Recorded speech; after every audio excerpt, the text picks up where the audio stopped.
2ஆம் அதிகாரம் 3ஆம் வசனம் இப்படியாக சொல்கிறது, குறித்த காலத்துக்கு தரிசனம் இன்னும் வைக்கப்பட்டிருக்கிறது, முடிவிலே அது விளங்கும், அது பொய் சொல்லாது, அது தாமதித்தாலும் அதற்கு காத்திரு, அது நிச்சயமாய் வரும், அது தாமதிப்பதில்லை, அது தாமதிப்பதில்லை.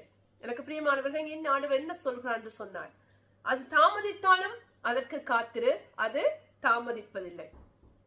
நம்முடைய பார்வையிலே அது தாமதிப்பது போல தோன்றினாலும், நம்முடைய பார்வையிலே அது தாமதிப்பது போல தோன்றினாலும் அது தாமதிப்பதில்லை. எப்போது தாமதிப்பதில்லை? ஆண்டவருடைய நேரத்துக்கு அப்பால் அது தாமதிப்பதில்லை. நமக்கு அது தாமதிப்பது போல் தோன்றினாலும் ஆண்டவருடைய நேரத்திலே, ஆண்டவர் நமக்கு சொன்ன நேரத்திலே அது நிச்சயமாக நிறைவேறும். அது தாமதிப்பதில்லை.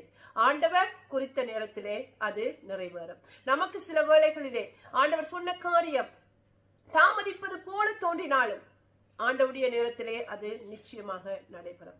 Our God is the God of process. நம்முடைய தேவன் எங்களை படிமுறையாக அல்லது ஸ்டெப் பை ஸ்டெப்பாக